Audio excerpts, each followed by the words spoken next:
Hey, it's Ty from Advanblack. I want to thank you for joining the YouTube channel, whether it's your first time or you just keep coming back because you like what we're doing here in this industry of motorcycles. We have a Lowrider S that we've turned into an ST, we've added some parts to it, and now we're going to add something even better. Go ahead and check this out.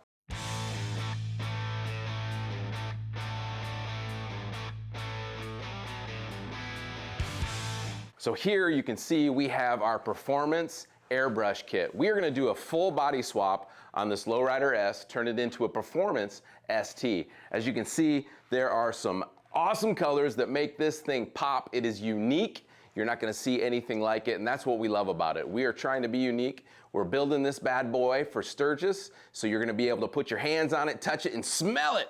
Now, if you're really observant, you probably see the carbon fiber ST fairing in the background. So we've developed that. It isn't out yet, but keep your eye, keep watching, and you're gonna see it very soon. So this is not the most enjoyable part of the process, but it's necessary. So I'm taking the stock fender off of our Lowrider, and we are swapping all the parts over onto our Performance painted rear fender. There's so many cool builds out there. There's Lowrider, Lowrider S, the Lowrider S that are becoming STs. Even the STs right from the factory are awesome. We are wanting you to have the opportunity to see, man, you get your bike at home and you love it, but what do? We always want to customize it. We want to personalize it. This is the chance to do so. So keep watching. You might learn something that you want to do to your bike. You almost done, Ty?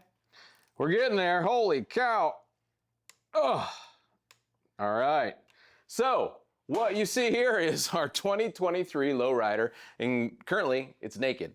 Yep. So we're getting started with going ahead and replacing all the bolts and all the covers that are exposed because we want to make them look sexy, right? Sure do. We've got the black bolts with the red that's going to tie into the beautiful paint scheme that we're going to put on this bad boy. Yep. So when we say put on this bad boy, I've heard it referenced around the office that it's a performance bike. But I argue with that because when you say performance, the first thing that comes to mind is motor. Yeah, you gotta have cams, pistons. You gotta work the motor. Right. Transmission, maybe not transmission so much. A Harley transmission could handle it very good. Bigger brakes. You gotta be able to stop if you're gonna go fast, Right, and if we're gonna stop fast, we wanna be able to corner well, which means suspension as well, right? Front and rear suspension to match whatever your riding preference style is. I think for you and us as well, I think the common terminology in the Harley world, right? Stage 1, 2, 3, 4. So you hear those things, and currently we're set up with stage 1. Yeah, stage 1. So we're at the beginning. So I guess technically it's a performance bike since we're at stage 1. Technically it is. Yeah. There's a lot of different options. But first though, sometimes, there's a lot of traffic, especially here in Southern California. You just want to look good going down the street though. So, we're going to make this baby look good. So the performance is in the looks. So what we'd like to hear from you in the comments, let us know what you consider a performance bike when it comes to your two wheels. What do you need to be to make it hit the performance level? Yeah. Or do you consider it when you're starting off, putting some parts on it? Or do you call it a performance bike once you have completed it? It's already done and finished. Spend a couple $100,000 and you're done. Couple $100,000? That's my motorhome, buddy. That is true. All right, we're gonna go ahead, we're gonna get back to building the bike, and we're gonna finish out the nut and bolts, getting it to look good, and then we'll start building up the body, and we'll go from there. All right, now we're over on the transmission cover case side of the bike, which would be your right side, and we're installing these beauty bolts, is what I call them. Chi-chi bolts is what I've also called them before. But for this particular area of the bike, what you're installing, you're gonna wanna make sure that as you take one out, you put one in, it's the exact same length, of course, and if you are going to get to all of the bolts, it's gonna require you to take off your exhaust. This cover will actually need to come off, drain the oil, and get the clutch cable out in order to replace this one bolt at the bottom. All right, this is the point in the build where we go ahead and put on some of the parts that enhance it, right? So this is an engine guard, or you can call it a crash bar, whatever you may want to call it, but this is the point where we're installing that. So you had to take off the foot controls, your master cylinder, release all of that, and then what I've done is I've started the bottom two bolts, and then I'm going to rotate this up into position and install the rest of the bolts. And before I do so, Throw some blue Loctite on foot controls, because the last thing you want are your foot controls to come loose while you're riding. I'm sure you may have had that experience before. It's not a fun one, riding home on one foot, but I've done it. And same for the left side. Add some blue Loctite, believe it or not. Coming to the end of my medium strength blue Loctite. I've gone through a whole bottle. So this is your other foot peg.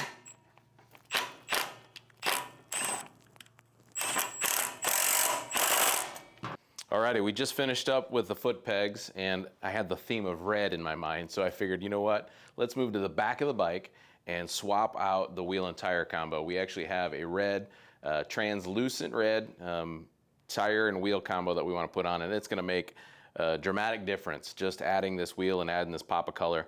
So before we do that, there's a few things. Obviously want to try to test the deflection, want to make sure the belt is in the correct position, and it is. And then there are a few tricks of the trade, and maybe it's not of the trade, maybe it's kind of silly, but just to double check, I like to come in here and just measure. I take my calipers and measure this distance, just so when I put it all back together, I have a frame of reference or a baseline.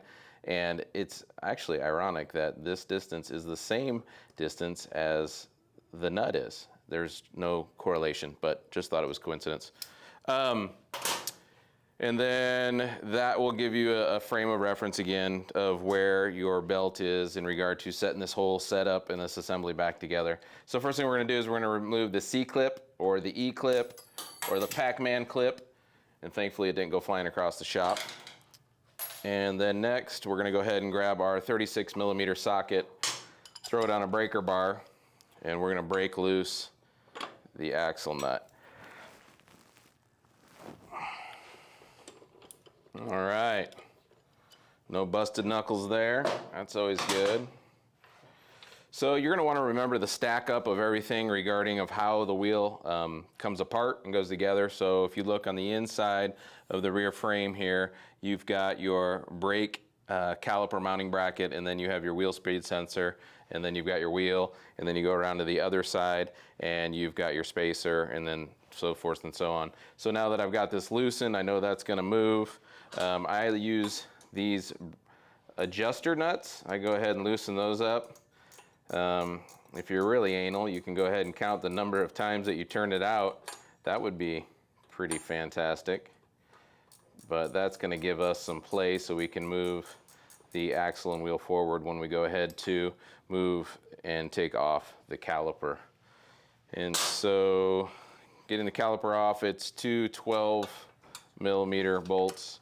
I go ahead and use a socket to break it loose, but then with the exhaust on it, I can't run it all the way out. So then I'll pull that out and I'll grab my 12mm wrench, get it loose.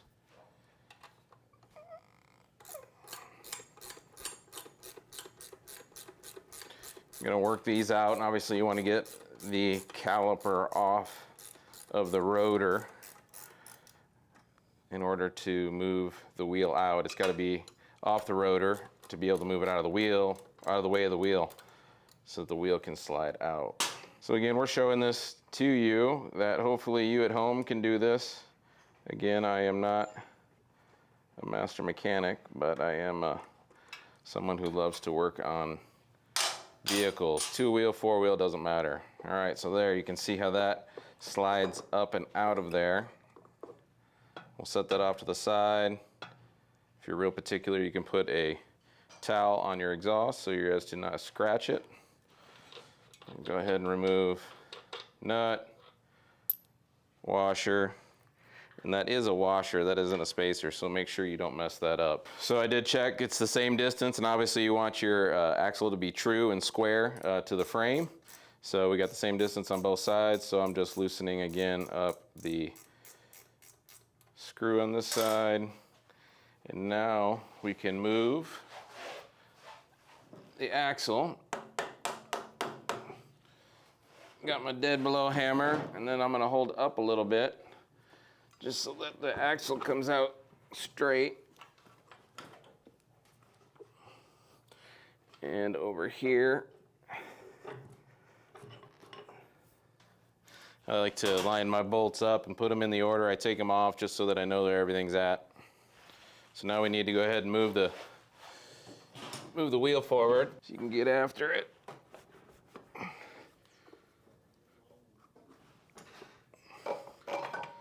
Pull the belt out of the way and then work.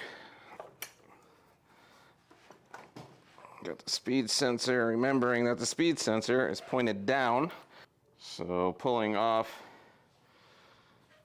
this spacer with the lines facing outward, so I'll lay it down facing up to know it goes back in that way. I'll let the speed sensor drop and then work off the caliper bracket.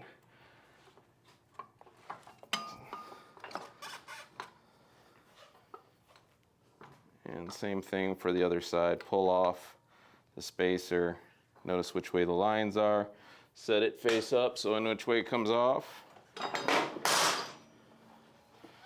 And there we go. So now I need to go ahead and I need to transfer this rotor to the new wheel, as well as the final drive belt pulley to the new wheel. All right, I caught my camera guy sleeping, but I already peeled the sticker off the tire, which is like one of the most satisfactory things in the world, right? You get a new tire, pulling the sticker off. Oh, all right, we're gonna work this thing and walk this thing back up. Obviously, the first thing you need to do is pull the belt out and around. And then I also, on this side, I go ahead and put the brake caliper bracket on too, so that you can work it in as you walk the tire forward. And then also spacers, and this is where it gets fun because obviously this has to be tight tolerances back here. So you need to work everything in and walk everything in together in a happy, harmonious fashion. All right, before putting the axle back in, I throw a little bit of anti-seize on there. It's amazing how little there is from the factory. So you'd have to think that maybe you don't really need that much, and everybody else just slops it on there.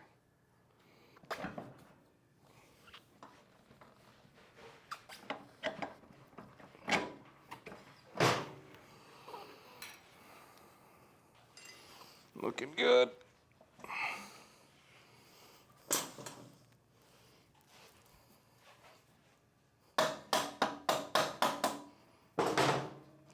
I use a few light taps, very light, because if it's not lined up, it's not gonna go. We're getting there.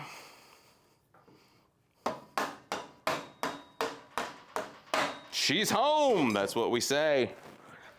Go ahead and tighten down our adjuster bolts. Get the deflection on the belt proper. 1/4 inch to 5/16 is the proper belt tension. Again, you can use your measurements, or if you have a belt tension gauge, which I used beforehand and set it up and put about 10 pounds of force on that, and you get your correct deflection. And on your belt guard, you have the different marks, and those marks, I believe, are 1/8 inch every mark. So you were able to see if it was between the 1/4 and 5/16, which this one was still set up. This bike only has just at 4,000 miles, so we're still pretty fresh on this thing. All right, we're gonna go ahead and finish up this rear, get it torqued down, get everything put back together, and we'll move to the front. Alrighty, we just finished up the rear wheel, and now we're moving to the front. Gonna add this nice looking I call it transparent red. I've used it in a lot of frame powder coating in the past, and I think that does a nice job of tying it all in together. What we're gonna do here, the front wheel, I feel like the front wheel is a lot easier than the back wheel, because the back wheel has got alignment and making sure your belt runs straight. But we're gonna go ahead and first start by getting the axle out. And the first thing you're gonna do is you're gonna have to loosen the pinch bolt. The pinch bolt is right here, which is a safety to make sure that the axle does not spin. So just back it out maybe halfway. And then for the 2023 lowrider, the axle actually threads in to the other lower fork, and you need a 3/4 hex, which most people don't have, but there is a trick I just thought of. A 5/8 spark plug socket actually has a 3/4 on it, and it fits, and then you just run your extension in through there after you pull out the rubber.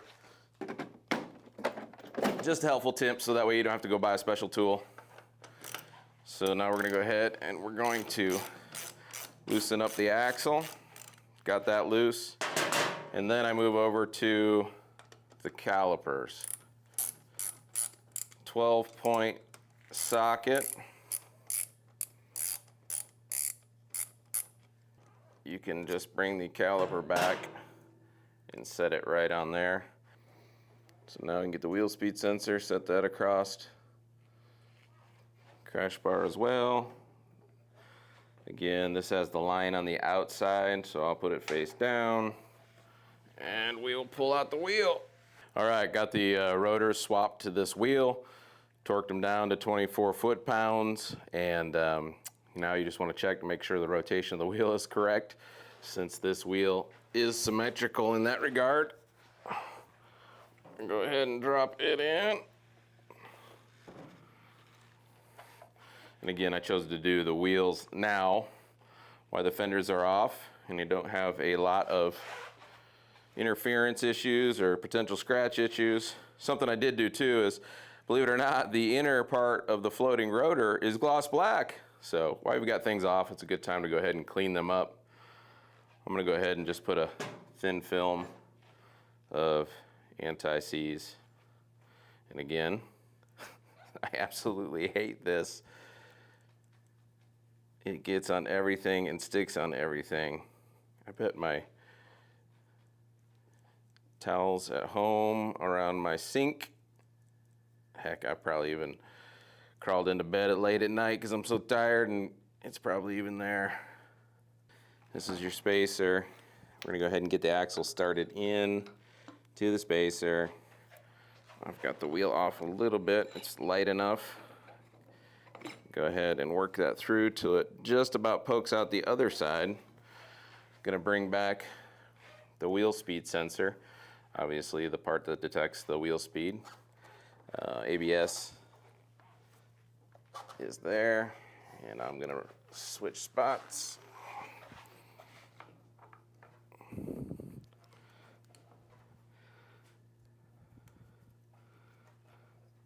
Then we'll.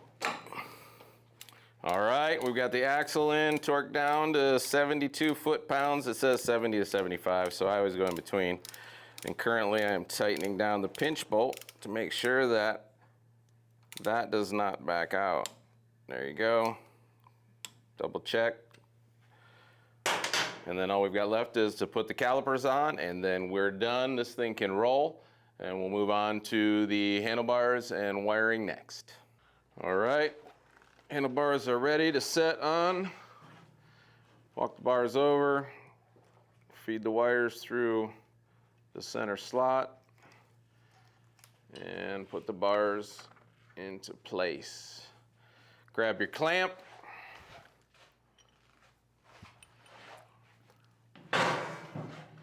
Set your clamp up top. And you'll use this to fix your bars into place. And next we'll put the speedometer relocator, which bolts right into the clamp. Pretty nice design, pretty clean. And here is the speedometer relocation gauge pod. Go ahead and bend that down and out of the way. That's its natural position.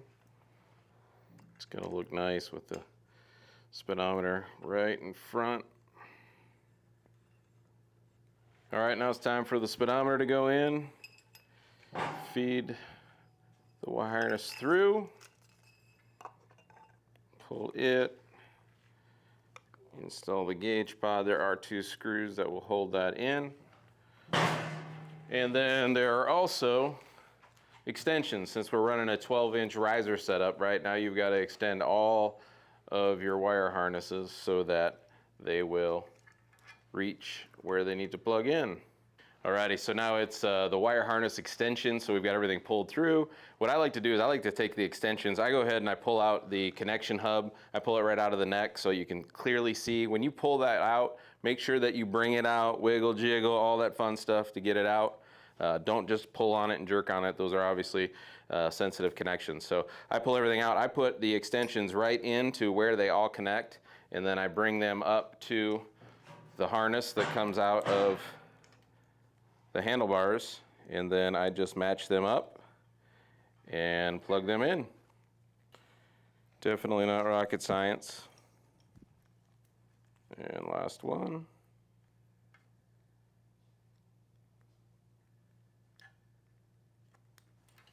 There you go. All right, now to go ahead and put the clutch perch side on the mirror. Man, that guy's good looking. All right, make sure you put this in, roll it in, make sure that the clutch lever is hitting that nub. We're waiting on the upper clutch cable extension. They must have got lost in transit. So that'll be one of the probably last pieces we get to put in before we ride this thing.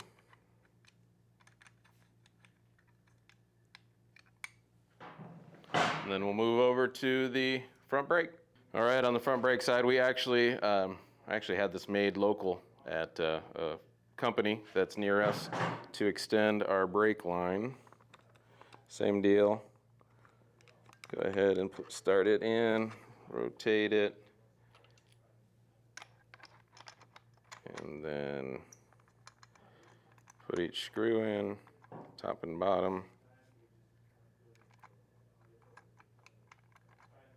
Alrighty, it's grip time. It's finally coming together. So the old tricks of when I used to race, I used hairspray to put them on, but I think today we're going to use isopropyl rubbing alcohol. I don't know why they have to say isopropyl. I think it's just to try and make me mess up my words. But get some on the handlebar, and then go ahead and put some inside the grip.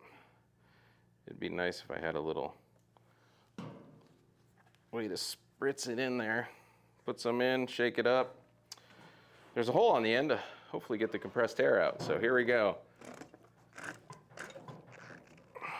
All right, we're on. All right, same thing on the throttle side. Obviously, make sure, test it, everything's working good. Put a tad of alcohol here.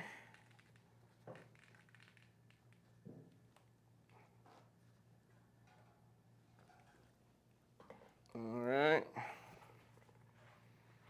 Same thing. And just so you know, there are two different sizes. There's a bigger hole size for the throttle tube side, and there is a smaller side for the left hand. There we are. All right, so we've just finished up with the handlebars. You can see we've added some red accents. The theme of the bike is black and red. So tying that together nicely with the handlebars, ended up taking all the wires, bringing them down through the middle, put an expandable sleeve on to clean that all up. That looks good. And so now it is time to dress this baby. So we're gonna go ahead and we're gonna start with the inner fairing. The inner fairing is coupled with the Rockford Fosgate all-in-one audio, which is nice because it works perfectly with our Advanblack inner fairing. So we're gonna go ahead and we are going to set this on. We've got two hooks that the inner fairing will sit on. Voila! Go ahead and push the inner fairing. Not super tight on the first bolt. You need a wobble extension if you have the all-in-one audio to be able to get to the top bolts. Again, not super tight till all four are in. And honestly, I don't tighten them all down until I get the side fairing support bracket bolts in either. All right, we'll come around to the side and we'll install these screws as well. One on each side. These are attaching the inner fairing to the support fairing bracket. Just want to catch everybody up a little bit with the wiring. So we run an LP6, and then we also have the Rockford Fosgate all-in-one audio. So we have installed our wiring harness that we make for the Rockford Fosgate all-in-one audio, and you'll bring that in up and through your headlight hole, and you'll connect that. And it's a jumper harness, and so that goes in and that connects the LP6, and we'll be bringing the LP6 in just a minute. And then we also have our turn signal extensions. I already went ahead and put on our mini bullet LED turn signals, and so they're ready to be connected. I'm going to go ahead and get a few wire stake, cable tie, and we'll put those on the inner fairing, and then we'll tie the turn signal harnesses all together. All right, as you can see, we went ahead and we have the wire harness mounted to the mounting bases, cable tied. Everything is looking good here. It may be a mess down here, but I like to clean it all up afterwards, get everything tucked away appropriately. But now is the LP6 Baja Design.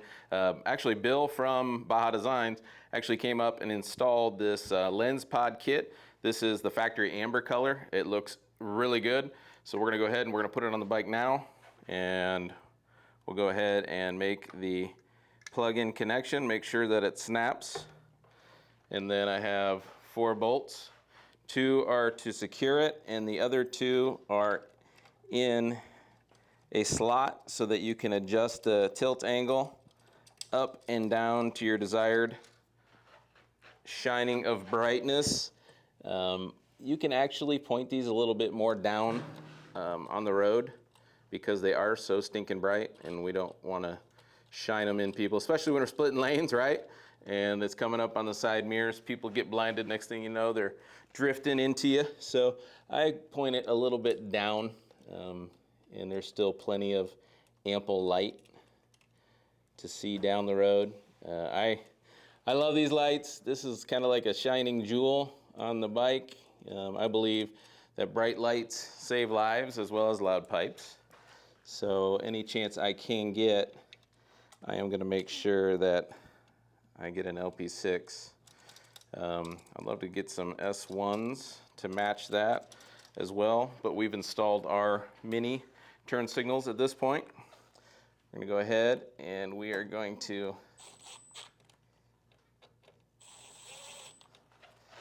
So I know my lift pretty well. I've done numerous LP6 setups, and so I actually have a protractor, magnetic protractor that I use, and I know where I set mine up at based on my lift and where we've done light shining on the wall, and it is right there. So I'll tighten those down, and the LP6 is installed. All right, now it's time for the outer fairing to go on. This is allowing us to see it come to life. Get that up over the turn signal on both sides.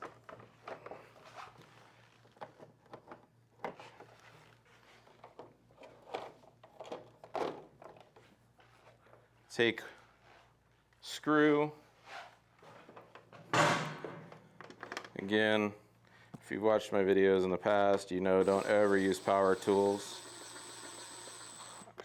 Start with these top screws. Obviously the ST fairing is one of our hot items, so you're going to see lots of installation videos if you want to go and look at those. I love it with these risers. I can actually get my tool in. Normally I have to use a hand tool right here. You can hear it drawn up tight. If you look, you can see all the lines. The fit and finish of this thing is incredible. So there we have it. We've got that, and now we can throw on the windscreen.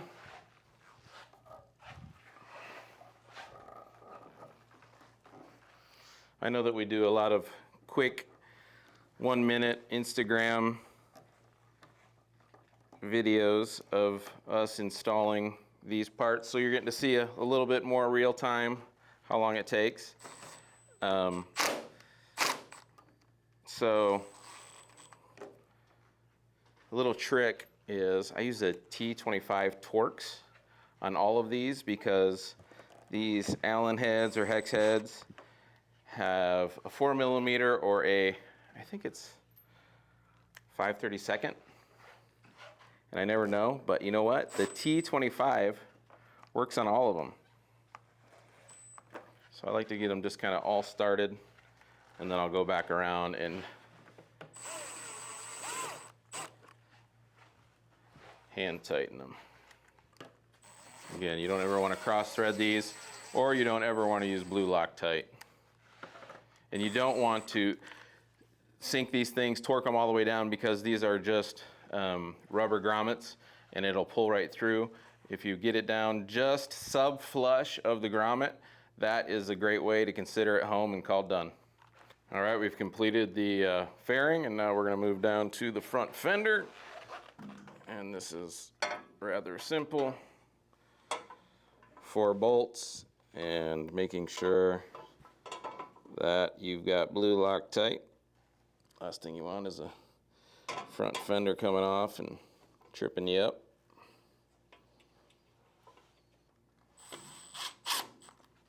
All right, find the hole on the other side. Again, I run them in with my battery operated.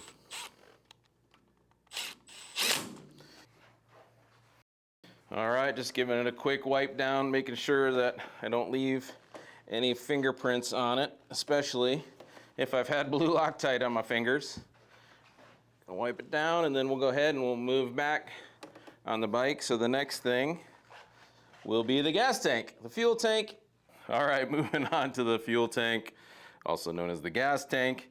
And I hate it, but this paint is so nice and reflective and shiny with that transparent red that it shows everything. So don't mind the fingerprints.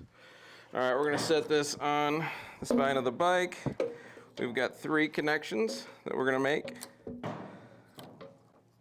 I'm going to line up the back holes, keep the front up, and then make the connection. So you've got your electrical connection, you've got your fuel, and you've got a drain tube.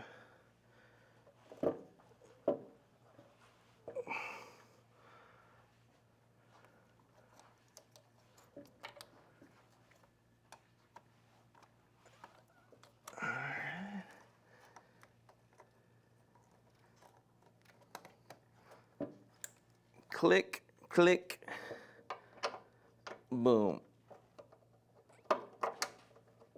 So you slide up the collar, bring it back down. All right. Probably shouldn't have said boom when we're talking about a gas tank. Rotate that down into the front, right in between the neck and our bracket. Alrighty, we're gonna go ahead and install the front tank bolt, and then we'll move to the back, and then we'll put on the tank console.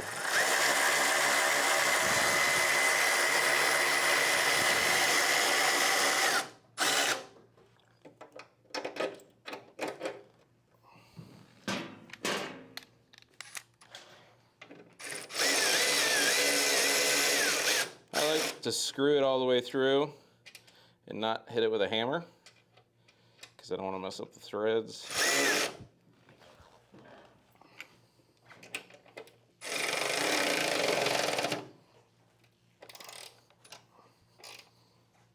All right, tank dash console going on. We're gonna go ahead and work it over the front and then bring it back, line it up. I did install the rubber on each side because it protects the paint, but I think it looks a lot cleaner without it. But I think the paint scheme was designed well so that it's on the carbon fiber-ish, black-ish color, so it kind of blends in. This you're gonna tighten down hand tight. You can feel right there. Tank is complete. All right, so it is rear fender time. I've done all the assembly. I've attached our aftermarket struts. We've got the license plate frame, tail light, everything's ready to go. And as you'll see, there is notches in the struts. So you're gonna go ahead and put them in between and then slide it forward. And then blue Loctite. Find your holes. And again, you're gonna go ahead and get them started. Leave them loose so that you can find the other side easily. All right, again, medium strength, blue thread locker. And this blue, I always take one of my shop towels. I call it my bolt diaper. So that way it's not all over the place. Actually, I don't call it my bolt diaper. I just made that up. That's pretty good though. Probably could market that. Bolt diaper. Don't steal it.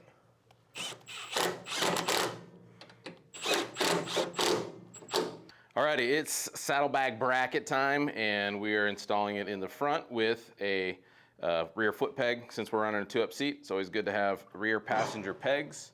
So we use that bolt to locate and install in the front.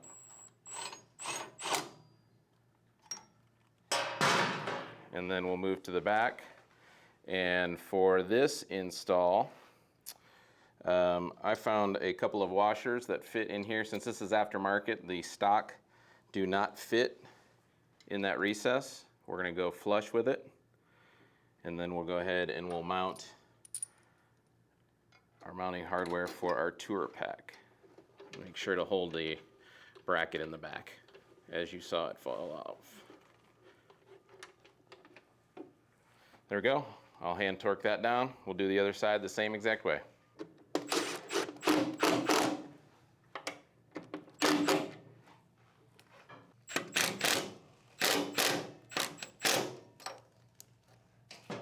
Alrighty, we are getting to side covers, which means we are getting close to getting her fully dressed.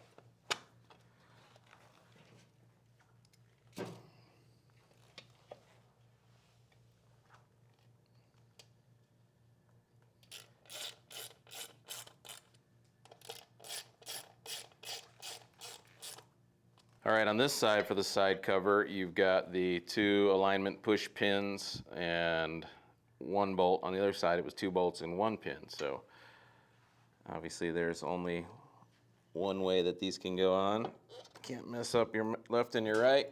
These are metal, and part of the reason the paint turned out so good. So to get this deep red transparent red, you go ahead and you paint it first with a silver metal flake underneath to get that hot pop from the red on the top.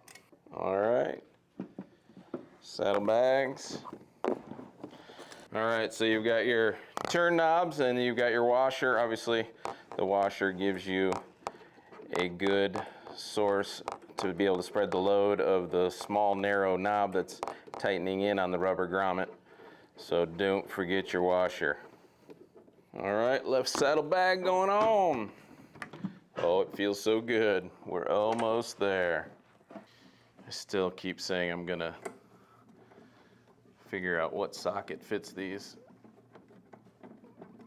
It'll definitely reduce the arthritis in my wrist as many times as I do this. Alrighty, we are installing the Advanblack Pro Monkey Seat as the final piece here. Go ahead and make sure that it catches. Come to the back. Put your screw. Yes! Oh, it feels so good.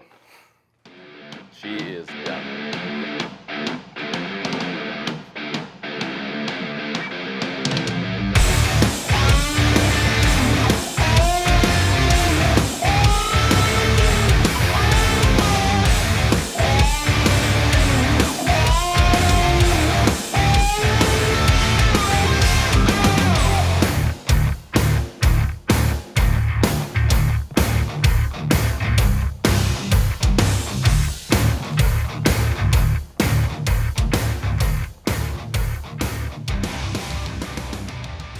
this has been a lot of fun to build. I'm so excited that we had the opportunity. This is a entire bundle kit at Advanblack. We did a one-off, and I don't know that we actually have a name for it. One of our staff members called it the Cybertron. Maybe you have a better name for it. Go ahead in the comments and name this paint job. Even if it's not necessarily your style, that's okay. You can respect it for what it is, but we'd love to hear from you. If there's anything about the bike that you like, let us know that. If there's anything even you don't like about it, I'll try not to take it too personal. But we always want to improve, so go ahead and let us know some of your comments.